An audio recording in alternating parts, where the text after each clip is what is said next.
the trailer for it right now, the Genshin Impact trailer. And, well, if you're desperate for Breath of the Wild, but you can't wait for Breath of the Wild 2, and you're one of the few remaining Ruby fans these days, then this game is for you, it seems. I maybe qualify for the former. I don't know. Maybe it's all the anime lately, but whatever this twee friendship is magic, shonen ass nonsense that I'm looking at, it ticks all the boxes. Stupid oversized swords. There's a vaguely technological kick to it. Elemental powers that change the scenery to some degree, just like Breath of the Wild. I'm into that. Who wouldn't be? Breath of the Wild, but more anime. And it's not coming to PS5, so I don't have to buy that. Yes, you don't need to think about it. No. I like being told right away whether or not I need to worry about thinking about something.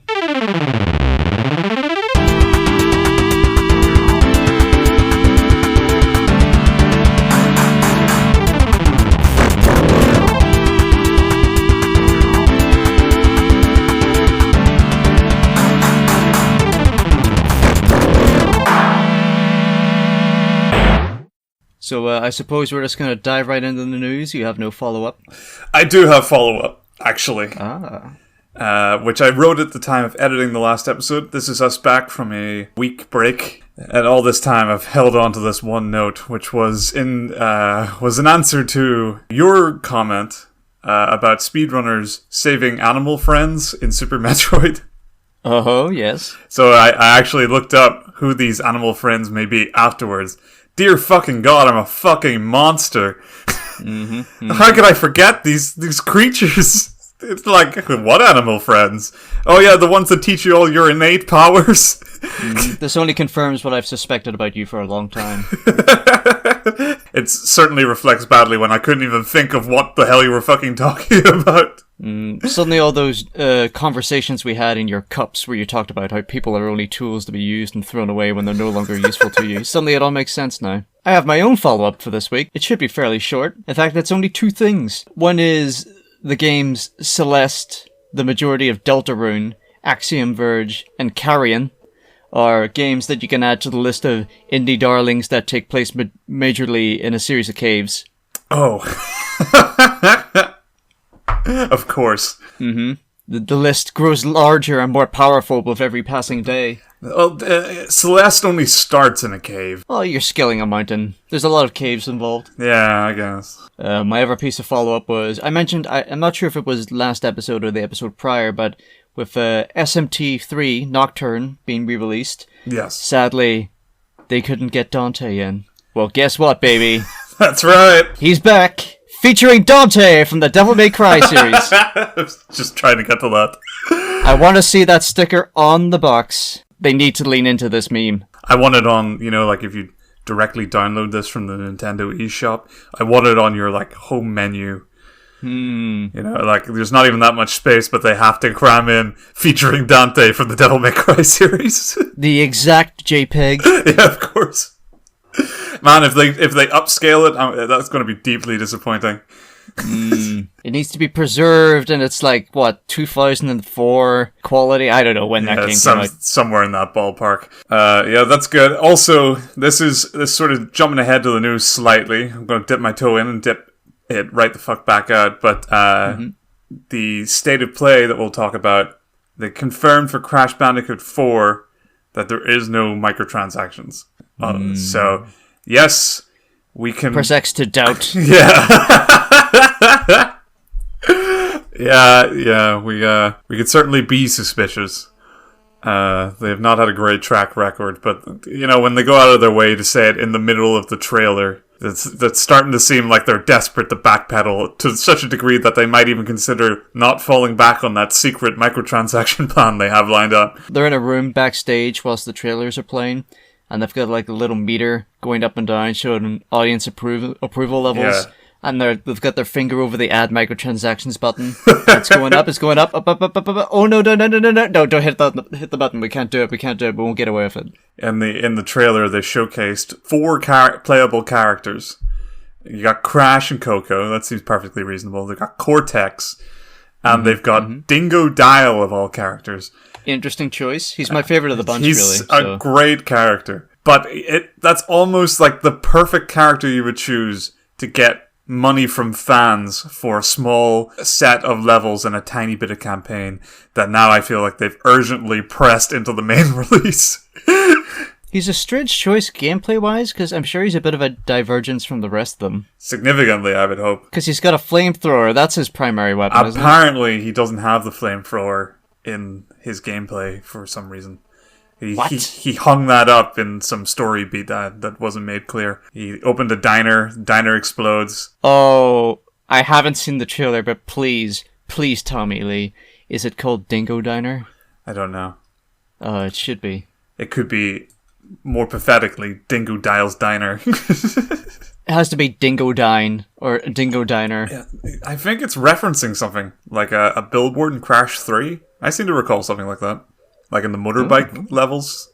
You know, there used to be these sort of billboards. I can kind of picture something like that, and I think it was called Dingo Diner. Excellent. Quote me on all of that. As it turns out, I'm not as creative as I thought, and I was merely dredging up subconscious memories of a childhood long gone. And the creativity that I once experienced at that time now whispers from a lost child's imagination. Mm-hmm. So, I want to jump into stuff we've done this week. This week. Oh, really? Because I have a lot more to say in not just news, but in sort of tangential rants related to news. Well, speaking of tangential rants, would you like me to get mine out of the way first? By all means. So, I'm pleased to inform you, Lee, that I come to you today as a free man. A breaker of chains, if you like. The beast has been slain. Bravely Default has been completed. I thought for a second you were talking about you having finished like a year of your uni course, and therefore would have more time to play games, but you've just gone and done it, haven't you? Mm-hmm. Yes, I did. The uni course has also been, for the most part, completed, which should leave me free to do as I please for the next wee while. Well, fuck me, man. How did it all go down? It went down well. By the time I got to the final boss of that game, I basically had it so down pat that I could just queue up a series of moves for my characters to carry out, and then I would hit the auto button, which just repeats what you did for the last turn, and then I just left it for a little while and let the final boss play out, and then I won. That sounds significantly anticlimactic. Well, the story wrapped up quite nicely. Oh yeah. Is this the warm feels and the tender heartstrings being tugged that confused critics to give it the 90% or whatever score they give it? I suspect that those people, due to the nature of their job, they never really felt obligated to actually finish the game. So they did what everyone did. They got to the 50% mark and went, "This is a grand old time. I quite like this. This is, you know." I'm sure it sticks the landing.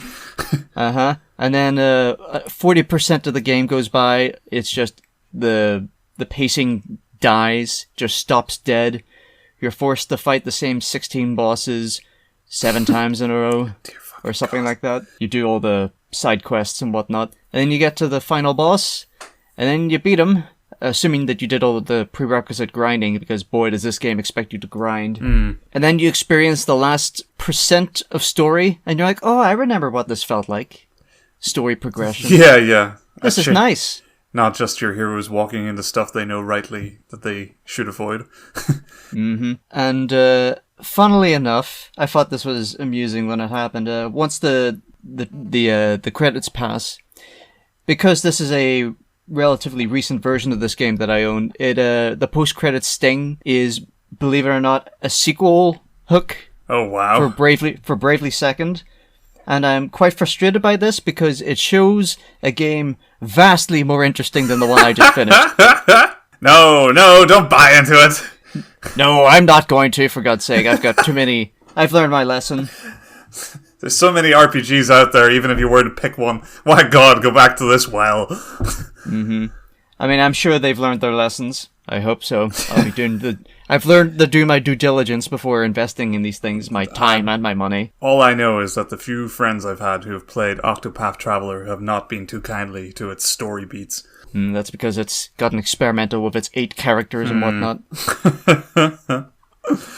Well, congratulations. A celebratory round of Ace Prosecutor or whatever the hell you call it. Perfect Prosecutor, I think. In any case, that That's my week. It's short, so I'm glad that you've got 2 weeks of content saved up. Oh, I've got more than 2 weeks. Somehow I've managed to use 2 weeks to build up enough content to go several weeks, which is a fucking godsend. Good, because I was really worried I was going to have to talk to you off camera. We're saying, you shouldn't have to blow your whole load on one episode. We can spread this out. We can make this work. Oh, yes, 100%. I've cherry-picked the least interesting topics just for you, audience. Fantastic. Alright,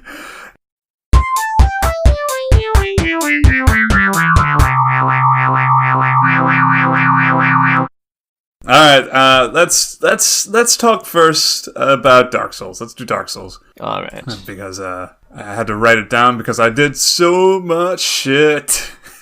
Ooh. And it's weird because I've only basically started playing it the last couple of days. So deflated was I once reaching the Moonlight Butterfly and getting stuck into this fucking very tedious battle where I was just waiting for him to come at me after long waves of attacks, that I kind of was like, ugh, this is like easily one of the worst bosses for sure. Turns out it is one of the weaker ones. And it turns out it seems to be completely optional, which is even more of a fucking kick in the face.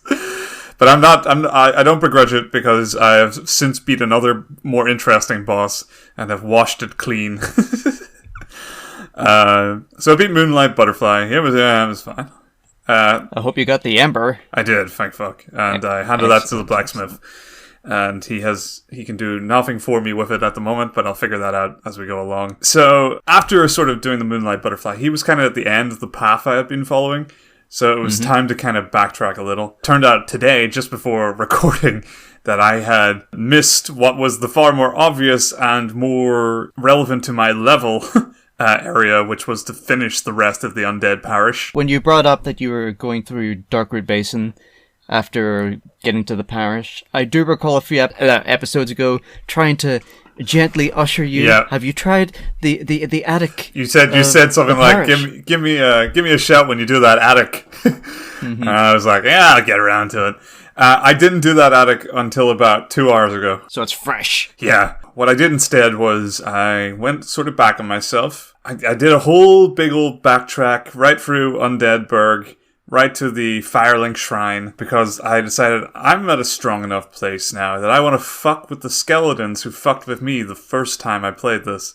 You know, those skeleton graveyard thing? I know the one. Yeah, you see, when I had my first playthrough of this, I spent quite a long time running around that, getting all the items and then dying. You got the Zweihander, I hope? Yes. And so, Excellent. But what happened was, on the second playthrough, I went straight on Deadburg. I didn't fuck around. In this playthrough, I hadn't seen the Skeleton Boys at all. So I went back, and I swiftly kicked theirs and their bigger bro's ass, and felt like a fucking king. It's a good feeling. It's a good feeling. Got all their shit, and then I sort of explored to like a cavern area past that where I was swiftly beaten to death. So I backtailed it. I went like the lower path of Undeadburg after that, where the guy kicks the crap out of you underneath the tower. With the big fuck off sword. I just ran past him. I didn't even try to fight him because I just wanted to make progress, and ended up in the Valley of Drakes. Well, first Darkroot Basin, which I somehow managed to find the one path that takes you straight to Darkroot Gardens. So I felt like, oh, for fuck's sake. See, it's all connected, Lee. It's all connected. In slightly frustrating ways. But because it was clearly the easier way to get back to Firelink Shrine. But yeah, but I explored a bit there and ended up in the Valley of Drakes, and I spent a little while fucking around with the Drakes. They're on this little bridge area. Like a canyon, isn't it? Yeah. So I had fun spawning, going down there, and getting them to hop to their deaths. So I would farm them for souls. That was pretty good. And then, because my plan was, I got enough of them then to buy the Seal of Astorius, which could open the door in Darkroot Garden. And I'm really glad I did this because that area has been my favorite so far. After that door, you go into this sort of foresty area that's kind of on a cliffside, and it's got like basically human dudes, and they're kind of like there's like one for each class in the game, basically. There's like a knight guy and a mage guy and a very annoying invisible rogue guy and a hammer guy and a healing, like a priest guy. And I have fucking loved fighting these guys. These are so much fun. Sometimes, I mean, I've just enjoyed the area so much. I've lured them off cliffs to their death if they gang up on me. But if you get in one-on-ones, it's just like a really enjoyable sort of back and forth. They've been great. Out of curiosity, have you been doing this whilst human? As in, I've had a bit of humanity in me? So whenever you beat a boss or imbibe a humanity item, you become human. Or your humanity is restored, I should say, because you're undead otherwise. Sure. So if you're human, then the PvP options become available to you. Like you can invade other people, or they can invade you, or you can summon help. Yes. Well, no, I haven't done really any of that. I did invade somebody after I beat the Moonlight Butterfly. That's obviously why those prompts came up and haven't been around since. I like holding on to the humanity because I don't want to waste it in case I need it at some point. That's true. I should probably let you know that multiplayer in this game is covenant based, which is like factions. Yes, which I just signed up for one. Is it the forest dwellers, isn't it? I think that was the one I was in. I've now changed to the magic boy who's at the Firelink Shrine. The Blue Sentinels? Or the Way of White? The Way of White, that's the one, you're right. So the forested area where you were fighting those NPCs, that's the hunting grounds of one such multiplayer covenant, whose basically entire purpose is to, if you're human and in that area, they will invade you to protect that forest. Oh, cool. And those NPCs are sort of single-player alternatives. Okay, alright, okay. That would explain why it's got the impression of them being real players. And immediately when I first saw them, it seemed like a PvP area. Because you're like, it was like walking into the wilderness in RuneScape. That area's fun. I explored it. There was a big fuck-off monster somewhere that beat me up. That was fine. Mushroom dudes. I beat up one small one and felt bad for it because they don't really attack you. Yeah, and then I got in far enough to see the biggest of boys, Great Big Wolf Sif. Great Wolf Sif. And he's great. She, I think. Oh, really? Well, yeah, well, she's legitimate. Interested in whether I was way too far into the area, I Googled her and read a bit of her story. And she's just literally just not a villain. No. It's like you will learn all these things, the backstory bits, from reading their souls or item descriptions after you vanquish them. Or in the area around where they are, depending. Yeah. So I know about Astorius now because I just read that part of the wiki. Knight Artorias, yeah. Oh yeah, that's his name.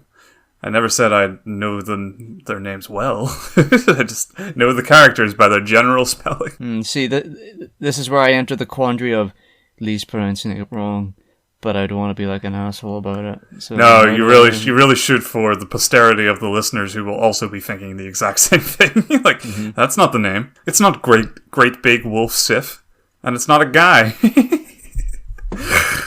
Yeah, so Sif, way too strong for me, I think. I'm doing like real basic chip damage to it, nothing more. So that was kind of an indicator that it was time to turn back and try out maybe the Undead Parish, which was what I had written this morning as saying, and that's what I'm going to do next. And then I had time, so I played it. And that was exactly where I should have went. And now, though, because I've played against these PvP guys, I was slightly over-leveled for that area. Which was great because I didn't want to have to hassle with it. It was great getting to fight those knight guys outside the parish again, but this time be able to take a few blows. And there was the gargoyles. The Belfry gargoyles, I think. Yes, that's them. Bell gargoyles, they're called. I was doing significant damage to them. I just had to get the fucking pattern down. But I beat them, which I'm very happy with. It's been a while since I beat a boss that was relevant. And rang the bell. The Bell of Awakening, and you're like, oh yes, this is what I was supposed to be doing. Yeah, and got got like maybe the first trophy I've got since the start of the game. What else did I do? I talked to a dude who had a covenant, and he was like, repent your sins. Oh yes, pardoner. He's a pardoner. Oswald, the partner. Yes. I feel like he may be one of my favorite NPCs in that game, just because of the way he talks. It is only human to commit a sin. That's how he laughs. That's great.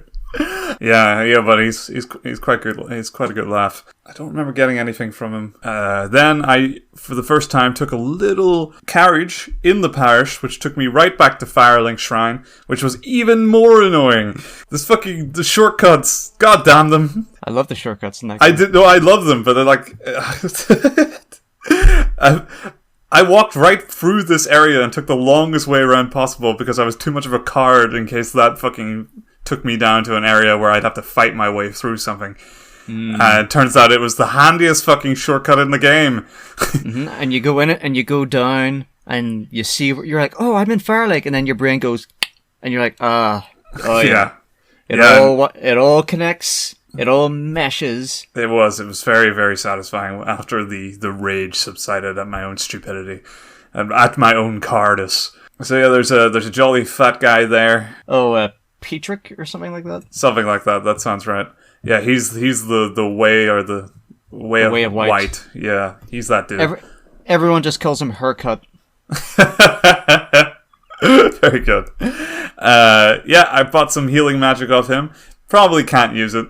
I just thought I'd get it. Nah, that's a good instinct. Plus, he's the first person I've met so far who would even remotely dabble in magic around me, which was very interesting. Everyone else just goes, you're too stupid to talk to me. Or yeah. like that. Come to me when you've got some business.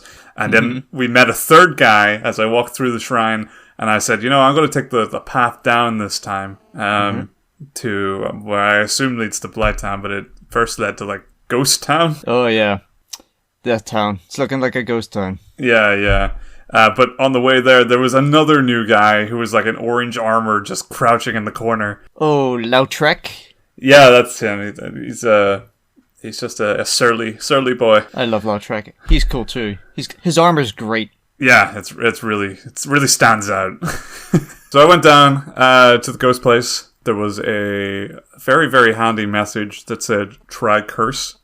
Which was great because then I read the curse items description that I had, and it told me that I need that to hit ghosts, which turned out to be very important when I first met my first ghost.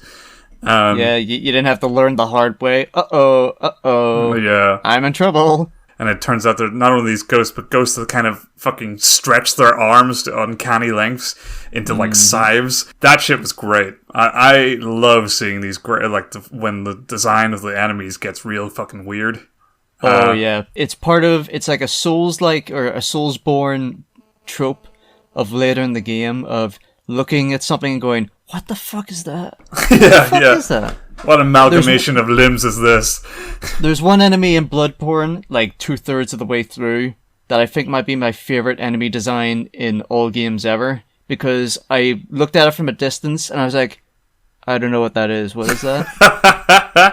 And then I got up really close to it and I went, what is that? I don't know what that is. That's, huh? Yeah. And then I was fighting it and I was like, man, that's... What... And then I was like, you know what? This is my favorite enemy design. This is the best one. Always keeps you guessing. Right after you killed it.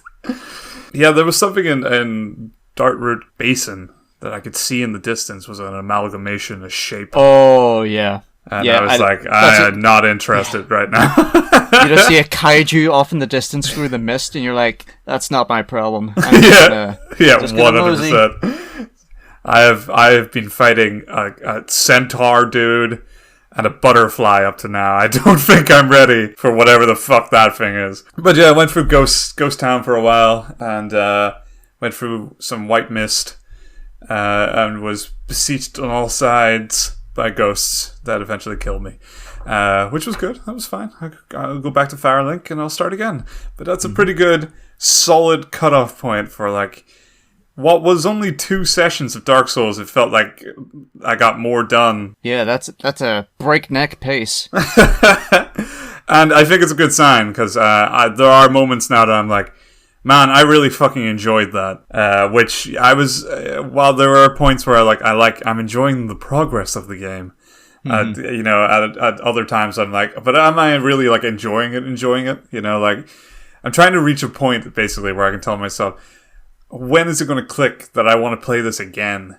Like when I beat it, is there going to be a point where like, I'll just slip into a whole new game of Dark Souls? Because I've never met a person that just played it once and never played it twice or never wanted to play it again, And I'm wondering like, when's the point? And I'm kind of seeing it because you do click with the combat eventually. And you've only ever met people who either bounced off it or are diehard fanatics. Well, exactly. Nothing in between. Nothing. But I am starting to get, when you get a certain rhythm to the combat, you start to kind of enjoy the repetition of dying and coming back and doing similar sort of repetitive paths over and over again, which is something that, like in other games of its like, I haven't enjoyed. I didn't enjoy it in Hollow Knight to have to trek the same paths. But I really enjoy it in Dark Souls. There's something very relaxing about it because you can always do it a little better. And one of the real clever things about Dark Souls' core gameplay loop is that Dark Souls is a game in which you never need to grind. Yeah. Because if you die and get sent back, you'll just go through the whole level again and then reclaim your souls. So you've got a shit ton of souls, so you've never needed to grind. It's just a natural aspect of like getting back to your souls. Assuming that, of course, that you're not really, really bad and you lose your souls over and over. Yeah, well, you never reclaim them. That must be a terrible position to be in. I've never had an issue reclaiming souls, which is a sweet mercy. Although I wouldn't say I still don't think I'm particularly good at it. No, that's alright, don't worry about that. But what's made up for it is that I've enjoyed higher level fights in certain areas, like the dudes in past that gate in Darkroot Basin, where I've enjoyed them so much that even though I was killing them in instances and then I was getting killed and I was picking up the souls and stuff, so it was technically the pattern of grinding. I didn't see it as grinding because I was enjoying it so much. Exactly, that's what makes it so clever. It's why I like it so much. So it's a big thumbs up week for Dark Souls. We're finally getting way into the where I literally just thought, I've got like 2 hours to kill before the podcast, and I want to play Dark Souls, which was a spot where I didn't think I'd ever get to, so I'm real fucking pleased about that.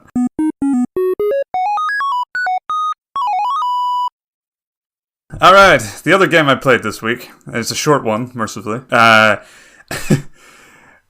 written it, and I've written the name wrong, so, but, Revenge. I've written here, Warlock atop the Firetop Mountain Man gamebook thing. What this is, have you ever heard of the Warlock of Firetop Mountain? The Warlock? Well, not off the top of my head. Ooh, it looks old school. The original is a classic 80s fighting fantasy book, which is the old classic... Steve Jackson. Oh, there's a name I haven't heard in a while. Yeah, it's the original series of classic RPG books. If you've ever played one, where you go through it and you turn to the page, given your choices in the game. A choose your own adventure book. And I actually used to own this book. They used to sell them in sets, and me and Shane got a set. Although I remember preferring one called Death Trap Dungeon because it was a dungeon full of death traps. Ooh. And it had a cooler name than Warlock of Firetop Mountain. Well, when they're that old, it's like, well, the idea of a warlock and a mountain atop of which there is fire is all breaking new ground. It's novel. You're like, wow. Yeah, 100%. Warlock, what's that? So I used to read these books, but recently I saw on the Switch eStore that there was a game of the same name on sale for less than £1, and I was like, well, fuck it, gotta give that a shot. Turns out, it's look at this. Adorable. This is delightful. Oh, look at the. It's got the hexes and the wee pogs. Yeah, like the wee miniatures. The wee miniatures. Oh, that's nice. I like this. This is very charming. Yeah, less than £1 on sale. I didn't expect this to be nearly as good as it is. But this is a really well-made fucking game, and I just wanted to bring it up because I don't have a intensely insightful thing to say about it, other than I want people to know it exists and that it's quite good. So the idea with the books was that you were essentially playing Dungeons and Dragons if you had no friends. A common occurrence, I feel. Yeah, but the game version is a sort of retread of the first book, gamified so that your choices are done almost like you're playing a tabletop version of it with yourself. When you played the books, you would have to track all your stats and stuff on a piece of paper, and you had to have a dice while you played. All that stuff's done in the game itself, so it's all very cute, all kind of self-contained. Instead of sort of picking your character or sort of inventing your character like you would traditionally, you instead choose from something like 13 or so characters. That's a good selection. All of which have different abilities, all of which have different sort of goals and things they want out of the tower. What kind of options are there? Well, I don't have it on hand, but I did have one who's had a connection with a wizard who was said to have gone missing in the mountain. What happened in my playthrough is there were a couple of paths, but you meet some NPCs and your dialogue would then be tinged towards asking them about your specific goal rather than the things they're talking about. He's like, and do you know this wizard? And there's like, well, I used to know a wizard.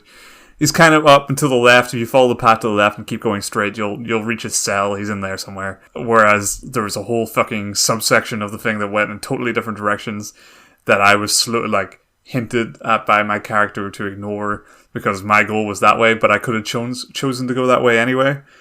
So it's kind of more like having a quest and a general direction for your character. And also they have unique weapons and unique abilities, sort of how they interact in battle. The battle system is quite cute. It's done in like a grid where you can attack in like squares. Kind of not unlike Persona 1 that we were playing. Mm-hmm. Attacks that have better range, that cover certain squares further away from you. I suppose it would be more fair to compare it to like a D&D grid. Yes. Well, yeah, it's exactly like that. And they give you attacks that cover certain squares or so much distance from yourself. But yeah, I mean, I thought it was a really simple and fun gameplay that was easy to sort of get used to. And then when you had insurmountable odds, there was no fucking dice roll on Earth that was going to get you out of it. You just had to have had a better run. But yeah, it's a wee twee little RPG game. And it has nice little semi-emergent stories. Like, on my first run, I crawled basically to my mission with 1 HP left. It gives you inventory, like food and stuff to heal yourself, and I ran out. And I finally found the wizard that my character was looking for. Who fucking tricked me and gave me a cursed amulet, then threw me in a river, where I promptly drowned. And all this time I was given like opportunities to roll my way out of it and just about survive, and I failed them all. It's just, so my story, and I climbed to see this wizard. He tricked me, cursed me, and threw me in a river where I died, which wasn't the most fucking climactic ending for the character's mission. But that's how it is in this bitch of a Middle-earth. Yeah, exactly. But I don't know, I had a really good time and wanted to recommend it to people. I'm sure it's on PC as well as Switch. I can't imagine it only releasing on Switch. And it's really simple. And it's just a good way to get your RPG fix in these I can't see my friends and therefore can't play Dungeons & Dragons to any degree that's reasonable days. Not that we could do that even in, the before times. No, yeah, I mean, we were a mess, but other people, And I've picked up some neat new kit in between then and now. It's going to be great when it eventually doesn't happen. We just gotta get a tighter group, I feel. A little more focus next time. But yeah, that's it for my weeks.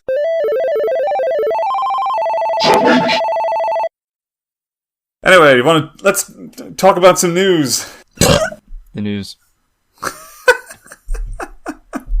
Did that belch come up in camera? On mic? Just about, I think. You can boost it to an insufferable extent in post. I'm sure it'll be fine. Wonderful. Bass boost it.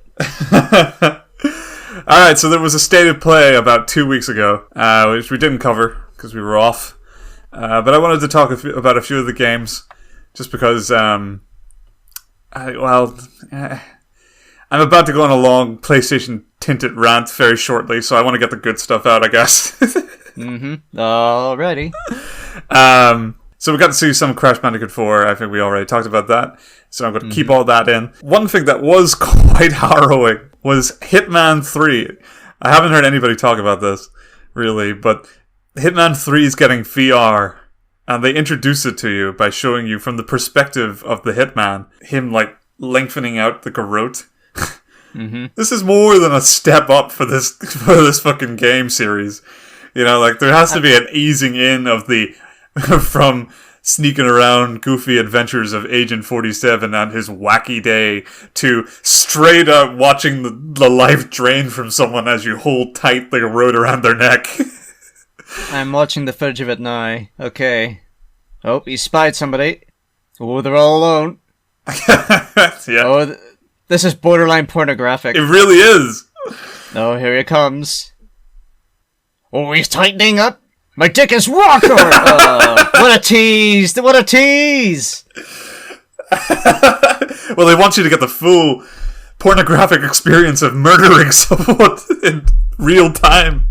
The trailer I watched cut to black as soon as the money shot happened. Well, that's where it did for me as well. But I mean, that's that's going to be. I don't know if the world is ready for live action strangle a dude. And I don't know. It just feels like such a step up for VR. I mean, I guess it's exactly where we are inevitably going for games. We're so violent. Games are so fucking violent.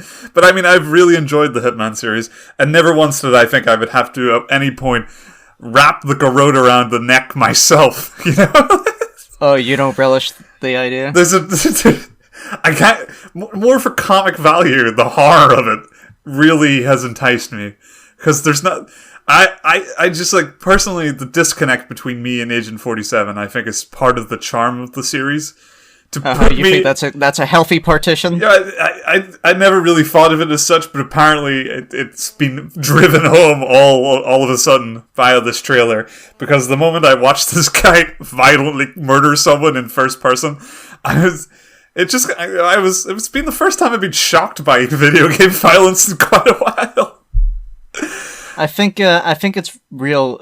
It's a boon. I think that VR helmets, at least the modern iterations, don't have like an Iron Man Jarvis internal camera. Or sorry, like an internal camera where you can see the whites of your eyes as you get off on it. Where they can see like my expression as I asphyxiate this person. Because, grinning wildly, like, yes! Yes! To give you a visual aid for my expression, I want you to refer to that one scene from No Country for Old Men where Anton Chigurh... Yeah, it's on the ground, shaking.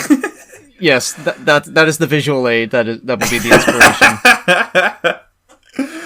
But yeah, it seems like that 20 years from now, when they recast and remake House of Cards, the character will instead be playing Hitman 3 in VR. It'll be kind of like with the PS Vita playing Call of Duty. I play Call of Duty on the PS Vita.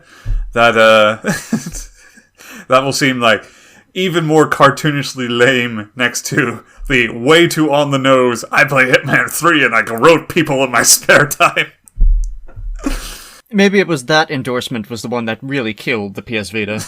Probably. The other thing, last thing from this that was, I think, remotely worth talking about, because a lot of it was mostly sort of trailers for games I don't really understand, is Godfall.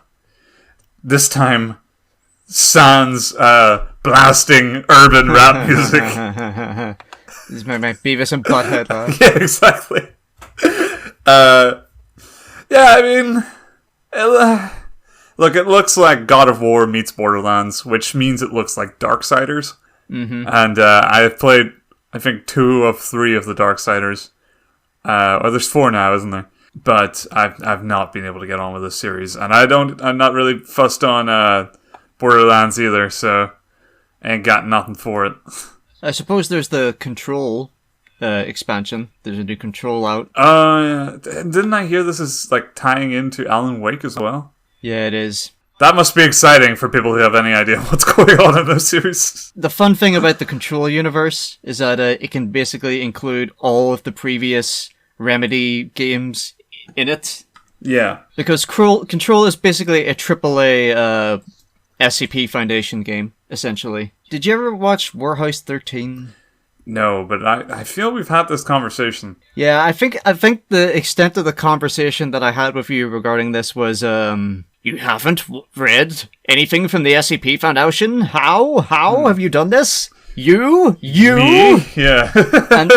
and your reaction was, yeah, I don't know what that is. And I very, very poorly at 4 a.m, slightly intoxicated, tried to pitch it to you. And I don't think I did a very good job. I remember the general concept, if that means anything. But I think getting me to read stuff is the hardest of all sells. It is to me quite possibly the most successful community-based collective writing project on the internet. It's really good. In fact, you know what? That's right. I'm hitting the button. No. I'm hitting the homework button. No. I just got my life on track. But you know what? You know what the great thing about the SCP Foundation is? It's nice and modular. It's like an article that's like 1 page long, and you can read that, and you'd be done. Yeah, all right. You sold me with its brevity. I'm gonna hit you with a bunch of serial numbers, and you can look them up later. Like the starter pack. I'll hit you with the starter pack. All right, fair enough. Homework accepted. So what the fuck is this trailer I'm watching that you sent me? What is Necromunda Underhive Wars? Have you got the sound on? Yeah, I've just watched it. Oh, it's Warhammer. I see that now. Yeah, it is. Bitch, surprise! It's Warhammer. It's Warhammer 40k. By the way, I grant you my complete permission to, whenever I get too in the weeds regarding Warhammer, to just turn the volume down. Or just pull you aside like, look, Lawrence, Charlie, I'm going to need you to go 1 week without mentioning Warhammer 40k. My complete permission to turn down the volume on my voice and replace it with the Charlie Brown adult.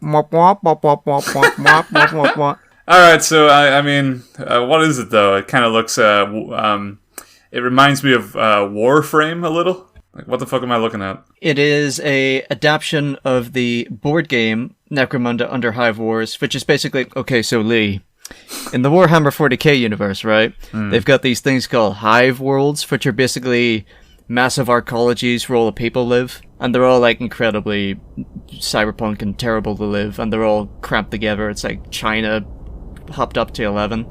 And they're called hive worlds, right? And at the bottom of these hive worlds is just a lawless hellhole where people fight for control over gangs and things like that. And this is basically a gang warfare multiplayer game set in the Warhammer 40k universe. And I like it. I like the idea because it demonstrates the diversity and breadth of the Warhammer 40k universe, because it's not all space marines. That's not all shooting big aliens. Sometimes there's gang wars with neon and shit. Things that you wouldn't normally associate with the property. And I just think it's neat. Yeah, to be fair, watching this trailer, which I'll link for our viewers in case you haven't seen Necromunda Underhive Wars. Initially, it doesn't look anything like Warhammer to me. It has got a very glowy synthwave aesthetic, with kind of something like Mad Max character design, I guess. It doesn't immediately scream Warhammer, except for its the general violence and misery of its world. Kind of was like, it could be Warhammer though. And also Focus Home Interactive. Did we not have a segment last week where we talked about how much Focus and Interactive have been involved with the Warhammer games? That's right. They've been doing work. They've also got another thing on the State of Play that we were talking about earlier. It was it Aeon Must Die? Yes. That is one of the ones. That was Focus Home Interactive, which has a very unfortunate story behind it. There was a bit of a backlash or something. Something happened. I wasn't really paying attention. So I'm sort of looking it up as I'm talking here, so I might be pulling this completely out of my ass here, but my understanding was... In fact, you know what? I won't even gesticulate and wildly speculate. I'm going to look it up. Get up IGN here. There was something have burned me before. It was something like the developers intellectual weren't getting paid. Property theft and gross mismanagement. That's right. That does ring a bell. Something like staffers who worked on the game were all let go or something. Among the allegations from the developers that IGN has reviewed include unbearable work conditions and endless crunch, legal threats, a failure to establish a dialogue between employees and management, and intellectual property theft. So that's fun. Yeah, youch. Which is unfortunate because, in my mind, Focus Home Interactive was sort of the rising star of like the mid-level AA. Yeah. Well, you gotta when you're climbing for that AAA heights, Yeah, you gotta start fucking over some underpaid developers. You gotta start breaking eggs to make that AAA omelet. Yep. Well, that's a shame. So elsewhere in the news, here's where I got to my rant. Excellent. A nice, oh, by the way, Spelunky 2 takes place in a series of caves. But that's about it. That's about all I have to say. That's right, and that was in the PlayStation State of Play, which was a good thing to hear. I wasn't aware there was a Spelunky 2, my bad. A remaster of Braid doesn't take place in a series of caves, so there you go. There's your counter-argument. Hit us with that rant. Here's a segment I call Consoles the Next Generation. Fuck it. You can go two ways at the eve of a next generation launch, you know, as we step that step into the next generation of consoles.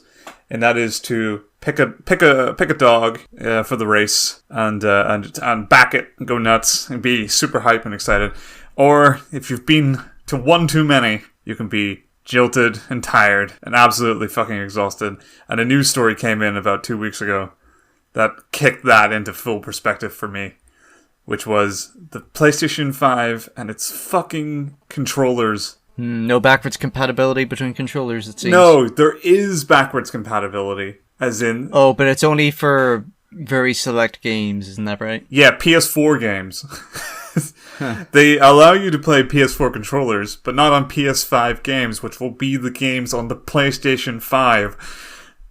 So, all these fucking controllers I have hanging around, which are functionally and physically identical to the upcoming controllers. Oh, that would have been my question, which is the only reason why this would have been okay was if the PS5 controller had some kind of crazy shit in it that PS5 games support, but it doesn't fucking work for PS4 not. Games. No, it has like crazy new triggers or something, you know, haptic feedback trigger boys. Whatever. They always have something like that. There's always some incremental change. You know, fucking PS3 had 6-axis. Fucking PS4 had the touchpad. PS5... aiming your grenades in Uncharted 1 with the 6-axis controller. What a joy that was, huh? You know, they took it out as well for the remaster. It was a terrible idea. No, I mean, like, when you replay it in the Nathan Drake collection... You no longer have to play it with the 6-axis, which I think is an affront to the original design. You know, you need all the blemishes. Warts and all, huh? Yeah, 100%. For the last couple of weeks, we've been talking about a lot of next-gen, the next generation. We've been talking about all their press conferences and stuff. And as might have been established at this point in the show, hopefully, to our viewers, you know, I've been a big backer of Sony PlayStation for a while. I've never had an Xbox. I play obviously on the PC and I have Nintendo consoles as well, but I've always had the PlayStations. I've had every PlayStation. Every one. Except the PSX. To that one smug bastard in that forum once when I was a kid, said, "You had a PSX as well?" I take it. Like, fuck off, man. It's just a PS2. I think it would be safe to say that the two of us have been a backer of just about every console that isn't made by Microsoft. I play on a PC. That's Microsoft. Oh, that's true. You know, like, they get my money in the end of the day somewhere. I'm equal opportunity to some point. The problem with Xbox that I had very early on, which I then hand-wavingly ignored in later life, was that Xbox's paid subscription to the internet was very annoying as a kid who couldn't afford it. And when PS4 implemented paid network, betrayal. Yeah, I was already paying for it anyway for the free games at the time, so it didn't feel like a big deal to me until... Did for me. Yeah, I know. Anyway, what I want to talk about, and by talk I mean rant, is next gen on Wii. Because has it set in for you yet? Because it fucking set in for me. I operate on a principle of the great filter. I do this with music as well, but it works for games quite neatly too, which is, I'm not gonna be able to keep up with this. So, I'll wait for 6 years to pass, I'll see what's risen to the top, and then I'll just skim that off. That's a good way to play it. And it's great. And it's always at a stupidly underplayed discount as well. So it's fiscally responsible too. 100%. That's the exact right way to play games. You don't need to be into the fucking salivating at the console's fucking heels for the next game release. Anything to validate your purchase. It's a rough lifestyle. It's not an unappealing one though, and it's one that I've enjoyed before. I enjoyed it with the PlayStation 3. And I've enjoyed it with the last 2 Nintendo consoles I've owned. I have not enjoyed it with the PlayStation 4, which I'll get to. But what's happened recently with this wave, and particularly with these controllers, which ticked off, which was like a final push into something I've been sort of trying to hold off doing, was actively thinking about Sony's position over my gaming lifestyle. Which must be the scariest place for a massive corporation to be in, having their consumers pushed to the brink of self-awareness. Oh, that's you don't want them there. Yeah, exactly. So I think the start of the next-gen console cycle has forced me to reflect on my time with the PS4. And that reflection has come to me stating it now as easily the lamest console I've ever owned. And I say that not because it's technically bad, and not because it didn't form the centerpiece around which my gaming experience is mostly circled, because it definitely did.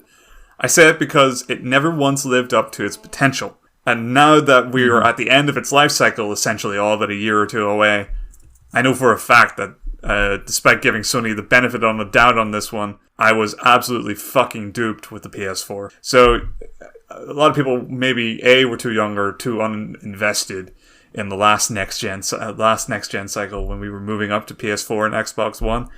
I mean, it was a pretty funny time to see Xbox explode. Yeah, just falling over themselves. Their true colors shown in a way that we've never seen before. Hey, what if we don't want to buy a console that's always online in order to function? Yeah. Well, you can just buy our 360. Why don't you do that then, you bitch? Eat up, piggies. Oink, oink. Yeah, but there was at the time there was it was beginning to become more prevalent that the next gen consoles were getting close enough to PC prices and graphics that the savvy approach, and which has always been the case, but it was getting more and more the case as generations went on, that PCs were just like consoles, just a bit more expensive, but a lot more open and a lot more customizable and a lot more accommodating to every type of gamer to some degree.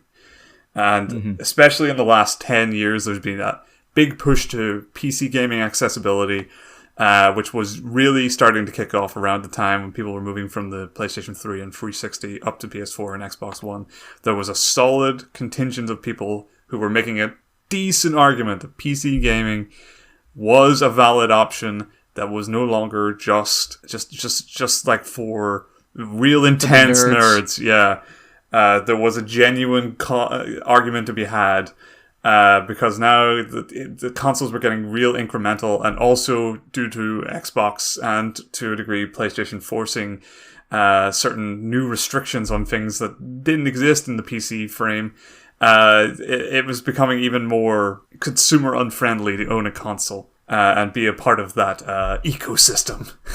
But as a PlayStation 3 owner, and having been through all but the first 2 years of that console's life cycle, I was a pretty big advocate for the PlayStation at that point, because I feel like what Sony had managed to do with that console was turn it into a viable competitor to the Xbox 360, a console that was built better and had a better install base and was genuinely better to develop on and had all the best features packed in right at the start.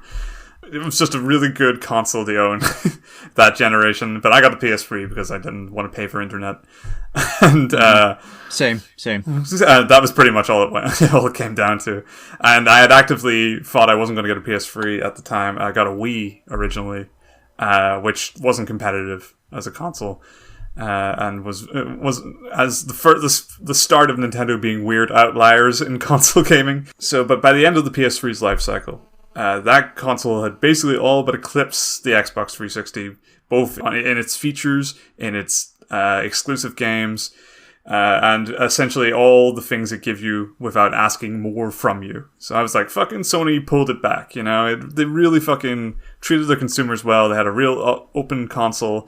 They only took out the Linux stuff for the ultra nerds. Everybody else was pretty happy. So when the PS4 came around, it was like, it's the PS3, but developers will be able to actually develop games for it. It's not suffering from that bizarre architecture that the PS3 had that basically not only made it a real pain to develop for, but also made backwards compatibility really unfeasible, allegedly. That's a claim that is being re-examined, but for the time being, we thought that, backwards compatibility is really hard because all this complex new architecture. Okay, guys. Whatever you say. Yeah, sounds fair. The PS4 got sold a lot on that. There were some incremental changes to the system that actually made sense, like its ability to interconnect with your friends and stuff. It carried over the ecosystem it had from the PS3 as well, so that was good for anybody who had invested in the previous console, because then we had most of our purchases still valid in the network, even though almost none of them carried over to the PlayStation 4. I myself also had PlayStation Plus and a Vita, so there was a lot of games that were like instant first day PS4, you got to carry on to your new console. So when you got it, it was fine. That made a lot of sense for me in terms of an upgrade. It streamlined the PS3, which at that point was a good 8 years old as well. So it had really lived its life. And it's not a console that's bad by any means now. Like, I still play the PS3. It's a great console. But it was showing its age at the time. The games that they had managed to get out of it were really pushing it in terms of what they were able to do, and it was a really reasonable expectation for an upgrade. And PS4, without blowing the fucking minds by introducing too many features, managed to walk it over the line and became a genuinely acceptable new console for people to own that did basically the same as what the Xbox 360 did, in that it was just accessible from the start, which was good. But here's the thing, like, when I was in with the PS3 and you saw how... A thing I did with the PS4 is I got it, like, right away, like, super early adoption, which was a bad practice, and I knew it at the time. Never a good idea. Yeah. Never worth it. It's never worth it. It's never worth it. But it's something that I did this time, knowing it wasn't going to be technically worth it, but on the back of having seen how PlayStation 3 had developed over time, and seeing how Sony really did have a functioning, constantly updating console. It was like a very live console that did always give its users back something over time. So I felt pretty justified that PlayStation 4, it's going to do pretty much that, right? I mean, like, there's definitely it's going to keep up. You know, it's not like they work so hard to get PS3 from an absolute fucking train wreck, company-ending disaster to another competitor again, and then build a new generation off the back of that success, was a tremendous turnaround, which I think anybody would realistically have rooted for if they were involved in all that, because they want to see that company. Yeah, we had your back, Sony. You got over here, massive hubris. And she really just actually made a rewarding and accessible console by the end. Anyway, the PS4 has not fucking budged its ass since day one after adoption. There are so many stupid, simple things. I mean, I'm not even talking about, like, it doesn't have backwards compatibility. The PlayStation 3 could play PS1 games. You know, like, yeah, every once in a while when I felt like doing that, sure. Yeah, if you buy them. The PS Vita and the PS3, if you buy a PS1 game digitally, you have them on both those consoles. But for some reason, the PS4 never got them. They never just bothered. You can't gift anybody a game digitally. Yep, that's, oh yeah. I mean, in this day and age, come on. What are you, the Epic Game Store? Did you know that if you have a secondary account, which is an account you might have for committing the sin of owning two of these fucking things in your lifetime, you can't play split-screen online multiplayer with someone next to you unless they also have PlayStation Plus. Mm-hmm. Also PlayStation Plus. Do you remember there was a big kerfuffle last year about how every console was getting on the cross-platform bandwagon, like Nintendo and everyone except, you guessed it, Sony, who were like, no, we don't want to. Very, very annoying. So I have a bit of a pet theory about this. So it's a cycle, basically. It's a cycle of complacency and earning back public goodwill, and then spending it, and then getting complacent again, and then having to do it all over again. So the PS2 came out, right? And it was effectively the greatest console ever made. In terms of how much there is there, yeah, 100%. So when the PS3 came out, you know, Sony got complacent. The PS3 was a bit pudgy, and it wasn't quite as good as the 360, and Microsoft cleaned up. Yeah. Mm-hmm. So come the next generation, the Xbox One with all of its all that All it was, and all that they intended it to be. It's because Microsoft got complacent because they were too victorious, and they paid for it, and the PS4 cleaned up, and they made fools of Microsoft with that whole, sharing games debacle, if you'll remember that. Oh yes, of course.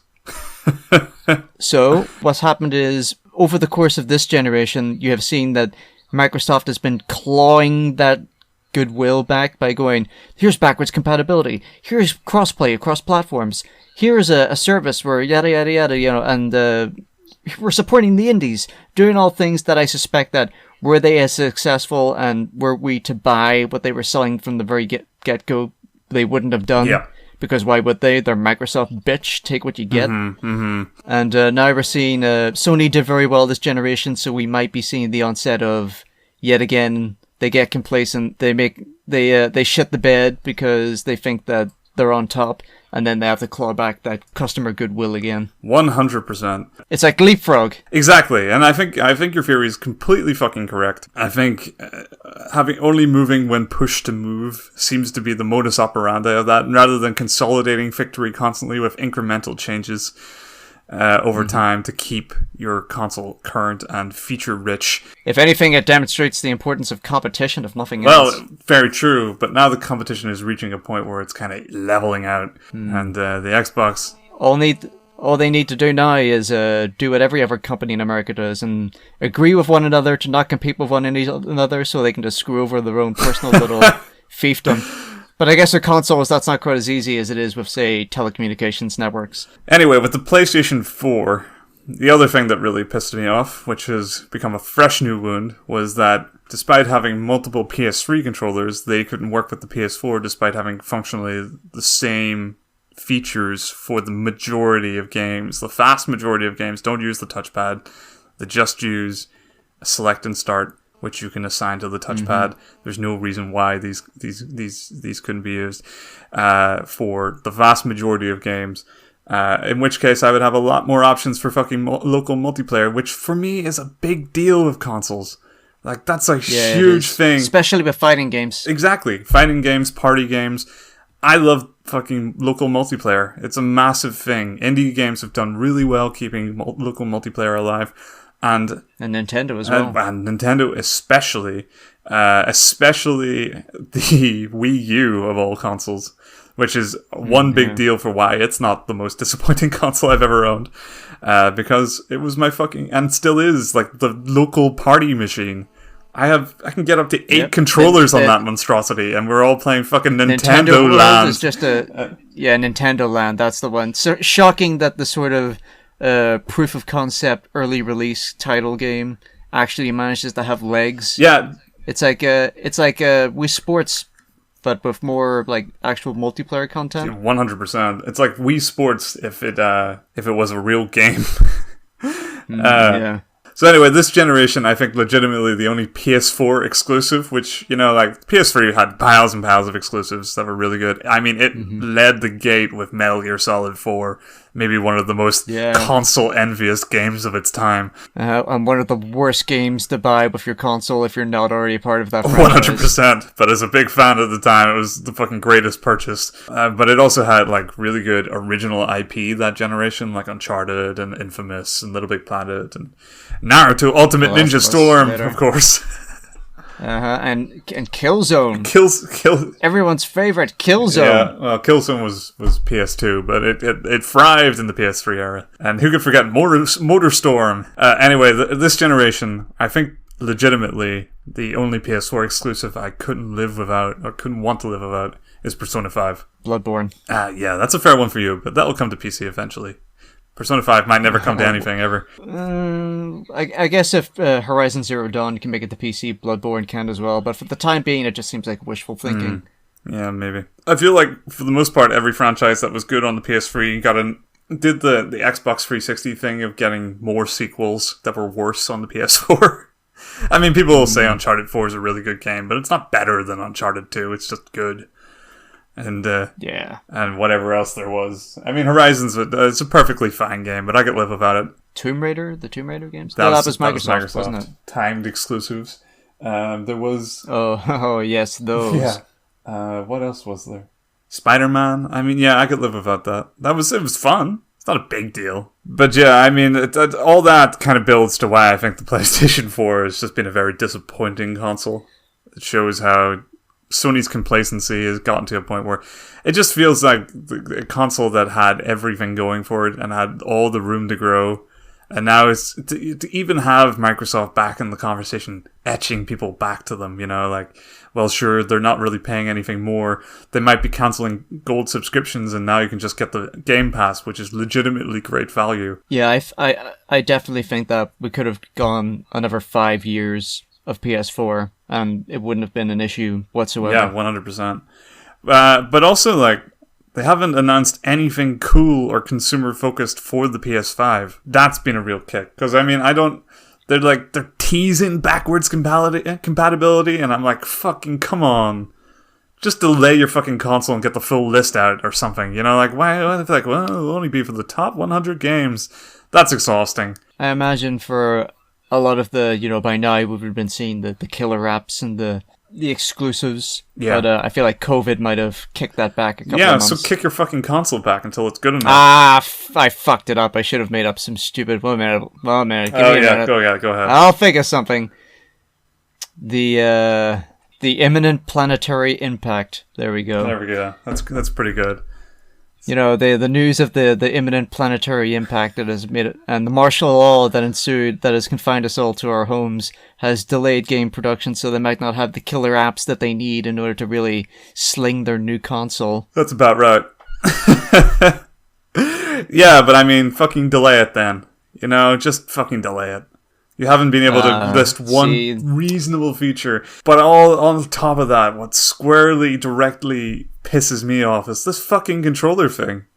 And it's because it's bad enough, right, that at this point, I'm in the ecosystem. I've got the trophies. They're all in this nice, cozy place. The crystal lizards are stored away, and they're making me look good. Gotta get that dopamine rush. And I've got all the digital games I've accrued over the years that are all on the server. That I can access on the console I still have, which is good, like, at least there will be that. Some of that might cross over to the PS5, that's pretty good, like, in terms of the ecosystem, and, it's fine, but I still have to keep paying for the fucking internet, which I find very frustrating, because I love playing Overwatch, which is not something I've preached in the show, but I'm a big Overwatch player. And so I kind of, that's basically the only reason why I've kept my internet payment up, is because I need it. But the only other thing is that I use my PlayStation 4 quite a bit for local fucking multiplayer. And now they're hitting me squarely in the face. Not only do I have to, when I upgrade this console, I'll still be playing for internet, and I'll have to buy a whole new fucking set of £60 controllers to have friends play. Are you fucking kidding me? At that point, we're looking at a list just out the gate that looks like it would be on par with a PC. I can bring my controller around when I get the console. In 5 years time, yeah. Exactly. Useless to me. I mean, Andy will have his, I guess. But he has a kid now, so, I mean, he probably won't be around as much. Being an adult. He's probably going to be an undead husk for the next 8 years. And I mean, what's more frustrating, like, is the PS5 is so fucking powerful. Where are all the cool features? Surely this thing is powerful enough to run a PS3 emulator in it, and therefore, where are the honored PS3 purchases, like the digital purchases I would still have? Where the fuck's that shit? And there's no workshop like on Steam, and there's no strong community section like on Steam, and their Game Pass isn't very good. It's like you get the new PS4 games like a year or two after they come out, which is not like Game Pass whatsoever. So you're going to be seeing diminishing returns on graphics, right? Yeah. Because, we're hitting the upper limit on what's possible. So, and I've been saying this since the PS4 era, since it began, which is, that's fine. I don't mind. It doesn't need to be photorealistic. Can you please just can the next technical push be for 60 FPS consistently, at least? But they never do it. Time again. That doesn't look good on trailers, does it? That doesn't look good on trailers. You need to have the shiny graphics. Frame rate doesn't come across quite as obviously well, so you can't market it quite as easily. Especially if your monitor... If the computer you're viewing it on doesn't support 60 frames per second, then there's no visible difference. So it's business. Yeah. It's business for you. It's business, and it's also just, all developers would love to uncap frame rate and make the shiniest games play super smooth, but like, they're just not going, it's never going to be a priority. Here, the crux of this is, it's the most frustrating thing. When asked by Maria, my wife Maria, why I need a PS5, what the fuck am I supposed to say? You know, what the fuck? Don't. I say, there's not going to be any loading screens. And you're like, loading screens are not and have never been a cancer of video game design. They can be bad in badly optimized games, but the last game I remember having even noticeable loading screens were the Crash Bandicoot remake, which wasn't all that bad, got blown out of proportion, and Bloodborne, which again pre-patch wasn't great, but it wasn't terrible. And the last time it was genuinely awful was either Skyrim or Sonic 06 on the PS3. I have not experienced anything on the PS4 that I was like, oh, I hate this. It's so frustrating. Like, I don't. It has never been the fucking gameplay killing experience that people make it out to be. Did you see Shadow of Mordor on the PS3? No. Oh boy. Is it? Oh my goodness! Patently hilarious. You need to look up footage of this game right now because it goes beyond patently hilarious and goes to borderline illegal. Like, this is not a product that should have went on shelves. This should not have passed whatever compliance testing team got assigned to it. How did this come to be? Like, the frame rate is abysmal. It looks like dog shit. Like, inputs are dropped because of the lag. The loading screens are really long. It's a joke. Like, you had Let's Players playing it just so they could laugh at it. Did you hear that this is some very, very last second follow-up that we'll probably edit this into the start of the show instead with this Shadow of Mordor thing. But after all our fucking back and forthing and conversations on it, turns out Warner Brothers Interactive probably isn't going to go up for sale. Oh yeah, apparently they were... The numbers look good! I mentioned earlier in the episode about how the people behind the Crash Bandicoot 4 were looking at the numbers on a big screen with their finger over the button going, oh, should I hit the button or not? Well, as it turns out, Warner Brothers were doing exactly the same thing. Yeah, they needed confirmed engagement to keep their company alive, which is insane. Can't wait to play the Suicide Squad game. Mm-hmm. Can't. So anyway... To wrap up this sort of tangent, what I'm saying is I think I'm finally done with the whole console thing. Not that I'm suggesting people in general should be done with consoles. I think they still offer a decent idea of value, especially if you've got like a family who don't want to have to deal with a PC. You're not like a man and his wife at most who just have to pick something from a menu of a client they're both intimately familiar with. You know, a console's a very easy interface to get to terms with, and Steam's big picture is not very good. Is this you announcing that you're not buying... Well, you'll probably get a Nintendo console, whatever that is, provided it's modestly priced, but aside from that, no PS5, no Xbox, Sexbox One X, whatever the fuck it is. You're making a hard pivot into the PC gaming. Yeah, I think the next console I get isn't going to be a console at all. It's going to be a pretty decent PC. I'm going to jump off this bandwagon, lose the ecosystem that Sony has squandered every opportunity to keep a reasonable consumer, his vein glued to the rich gold mine that they had got. I'm just so fucking sick of diminishing returns.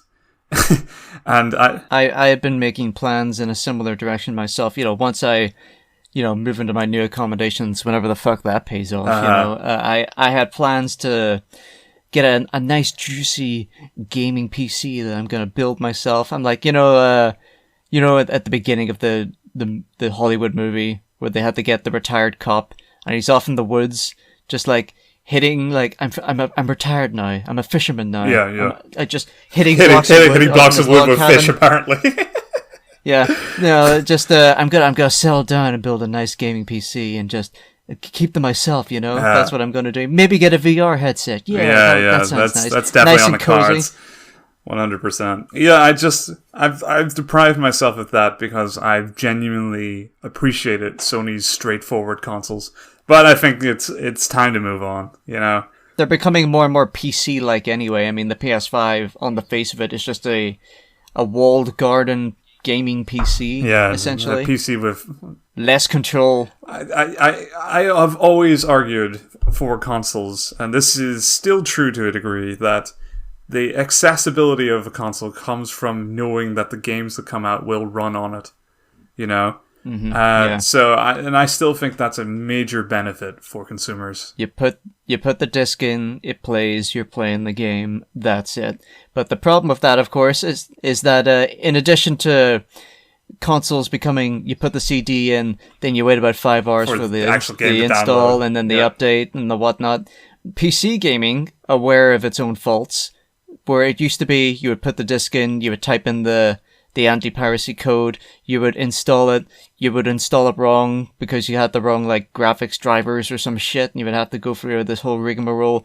Guess what? What with Steam and the storefronts, that's not a problem anymore. Just it's either because we got really good at computers or some shit, or they streamlined the process really well. That's just not a problem anymore. Yeah, 100%. Problem still is that you don't know if you're buying a game, whether it's going to run on your PC. And I think for a lot of consumers, that is ultimately why consoles won't be dying anytime soon.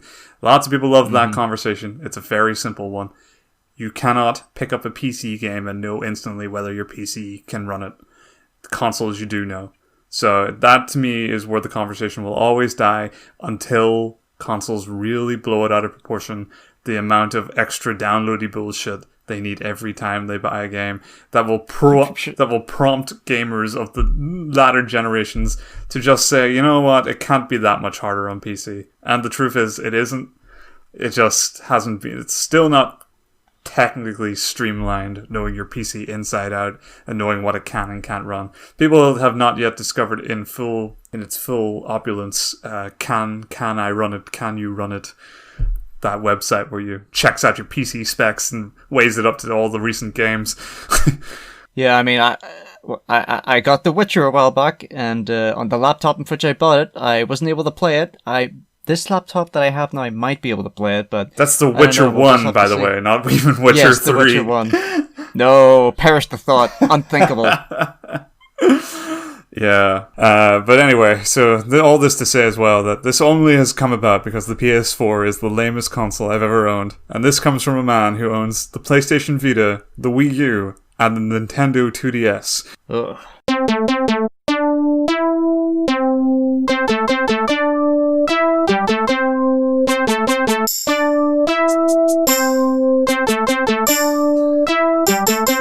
Alright, we've got one last thing on the docket. Just to ring home the next generation of consoles being a total fucking crapshoot. Halo Infinite has been delayed to 2021, so it's not even much better on the other side of the fucking pasture. Well, I mean, why not? Just, with the planetary impact on its way, you can get away with it, so why not put in the extra polish? Yep. Which, it took me a while to realize where the fanboys were coming from. It's like, this doesn't look very good and all that. I'm like, as we've discussed, neither you nor I give much of a shit about that. But I had to agree, looking at it, that I didn't think it couldn't run on the Xbox One. It didn't look that much technically more savvy or intensive than Doom Eternal or anything that's been currently released. And then on those grounds, I'm like, okay, the PlayStation was able to... It is diminishing returns. Of course, but I mean, the PlayStation was able to sell us a little bit on the architecture with Ratchet and Clank of all things. You got to see some pretty cool stuff. Oh, they were showing off the loading times on that, weren't they? Yeah. I think delaying it is the right call, but at the same time, it's obviously a terrible, terrible blow to the console. Yeah, just trot out that same old line that Miyamoto said that one time about, ooh, if you release a bad game, it will always be bad, but if you delay it and it becomes a good game, it will be good forever. Something like that.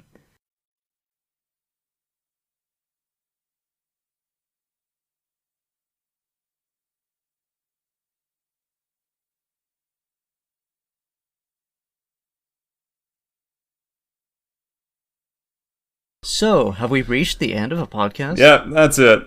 I don't know. I am going to assign you my homework now. Okay, you're going to link me that stuff? Yes, but I'm also going to say it out loud for posterity's sake. All right. For the viewers who at home who would like to know, I am linking Lee to SCP-914, SCP-096, SCP-087, and SCP-1981. There you go. For those of you wondering, I'm not doing 682. Yes, those of you wondering. I'm not going...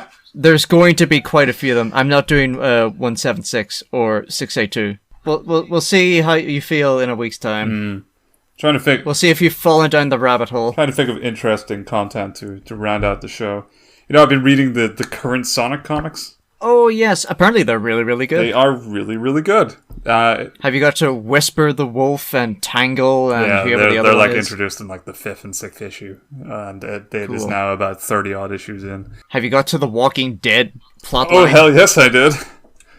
Which is fucking I heard hilarious. that's a blast. Yeah, no, it's great. It's only just wrapping up the Metal Virus, which is legitimately quite good as an arc, and it ends. It has just ended, and it ends in a nice ambiguous way in terms of how comic books drag this shit out by sending their main character to some other place in some explosion. It seems that the Sonic comics have made quite a renaissance since the expulsion of Ken Penders. Apparently so. What we're witnessing in the Sonic comics is something that we've seen in the Sonic games as well, where they've effectively taken all the fan artists and went, here you go.